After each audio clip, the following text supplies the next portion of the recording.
Super excited. Today is the 10.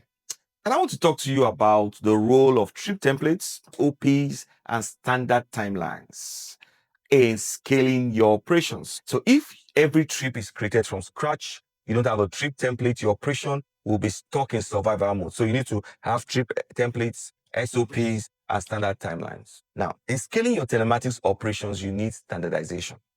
You can't afford to always reinvent the wheel every time a truck moves. So today I want to guide you into building trip templates. You define your SOPs. SOP stands for your standard operating procedure for every activity in your operations. And then you begin to then enforce standard delivery timelines that makes your control room run like a machine and even across 100 trips and thousands of kilometers. What is then a trip template? Simple. A predefined route with starting point, destination, geofences, checkpoints, and time expectations. That's all. And this template should include assigned vehicle types, driver notes, approved stops, and violation rules. So what all this does is that it removes all the guesswork and speeds up dispatch planning. Simple. So why then SOPs? Why does it matter in fleet operations? SOP is just simply saying this is how we do things here. It ensures every team member, whether it's your tracking analyst, your control room, your supervisors, whoever works in the system, knows what to check, when and how. And when they get a particular event, they know what to do. So what that does is that it reduces errors, delays, and excuses because everybody knows how things are done here.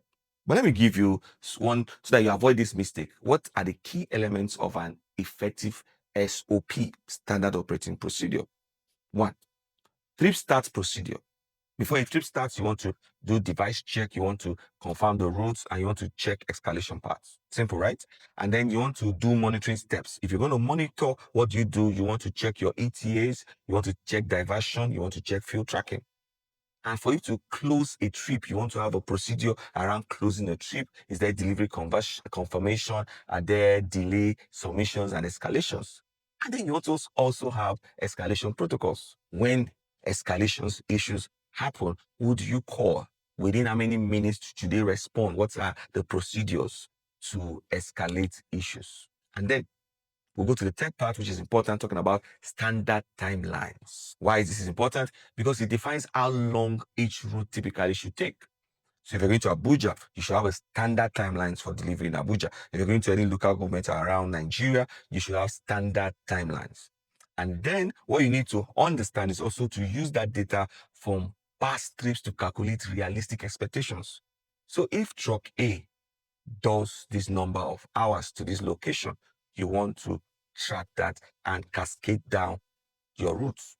And then you want to use these timelines to drive ETA monitoring, SLA tracking, and exception reporting. Simple, right? So a trip without a template is a trap. And I want you to avoid the trap today. So go to your operations and implement this. Ensure you have those three things. You have trip templates, you have your SOPs, and you have your standard timelines. This ensures standardization. So pick one high volume route, create a basic trip template, a simplified SOP, and a defined delivery timeline. See you in the next video. I hope you got value. My name is Shino Sadako, and this is the 30 Day Scalable Telematics Challenge.